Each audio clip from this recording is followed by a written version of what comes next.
le cadre reste paisible et même si le risque est faible, Mayotte n'est plus à l'abri d'un tsunami.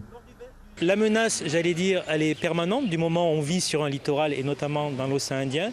Mais cette menace est très modérée puisque les hauteurs de vagues modélisées sont autour d'1 mètre maximum et les fréquences de tsunami dans la région sont très rares.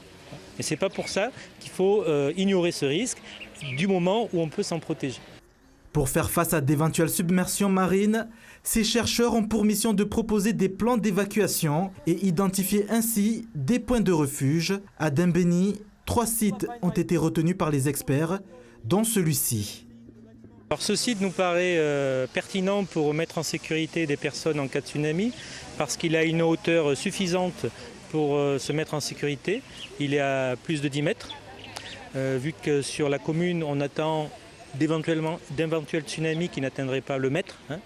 Ensuite, c'est un site qui offre une bonne accessibilité. Alors, par escalier pour certains, mais aussi par voie routière. La sécurisation se fait en proposant des lieux de mise en sécurité suffisamment hauts par rapport aux zones de danger et suffisamment accessibles pour permettre au plus grand nombre d'affluer vers ces secteurs. Sur 16 communes du territoire, 76 sites ont été identifiés.